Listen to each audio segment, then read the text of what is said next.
though we are having ordinary differential equation, why we are moving into partial derivatives? So the reason is, suppose if we are having dy by dx. So first of all we should know what is your y and what is your x. Y is nothing but independent variable, and x is nothing but independent variable. If you are having only one independent variable, we can go for the ordinary differential equation. Suppose if you are dealing with dou y by dou x dou z. So more than one independent variable means we have to move for the partial derivatives.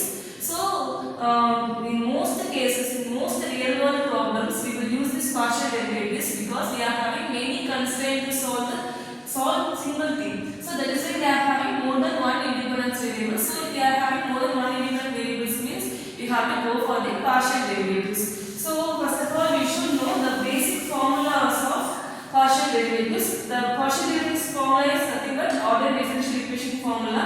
That is dou by dou x of sin x is what? Dou by dou x of cos x is what? Then dou by dou x of x power n is what? So sin x differentiation is cos x is minus sin x, then x power n is n into x power n minus 1.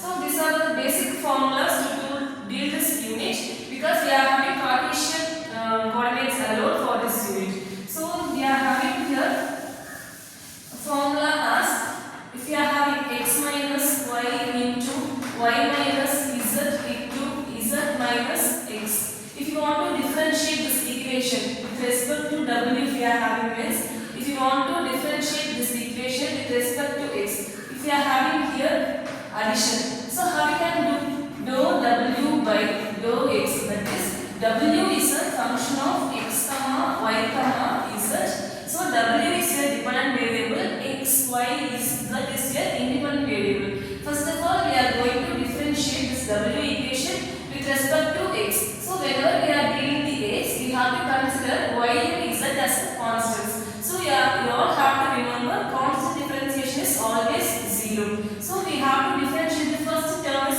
So here x differentiation is 1, y is constant, so that will become as 0. Here doesn't have any x here, so this will become as 0. Here we are having minus 1. So if you are adding it 1 minus 1 means that is your 0. So the same equation, w equation, dou w by dou y, we have to differentiate this w equation with respect to y. Now we have to consider x and z as constant. So in this equation we are having here minus y, here we are having plus 1, here it doesn't have y, so that term will become as 0. So if we are adding it means we can get here 0. So dou w by dou z is, now we have to consider z as a variable, x and y as a constant. So we have to, here we doesn't have any z, so the total term will become as 0. Here we are having minus 1, here we are having plus 1, so this will become as 0. So if you are adding all those things means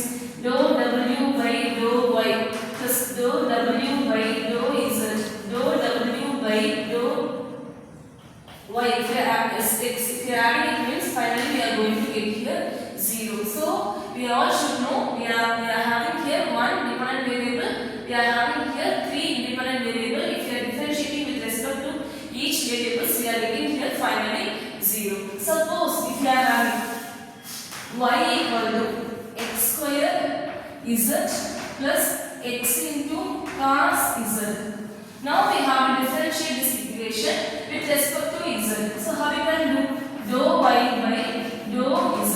So z is a constant, z is a variable, x is a constant, then x is multiplication. So we have to keep x square. Here we are having x is constant, so we have to keep as it is. Cos is a differentiation is minus sin z. So we can write here x square minus x sin z. So what I am saying is, if you are having any constant in multiplication means that will come as it is. Suppose if you are having y equal to x square plus z square. So we all can come to know here y is a dependent variable, x is a independent variable, z also independent variable. Now we have to do dou y by dou x. So we have considering x alone as a variable. So we have to differentiate this as a 2x. This total term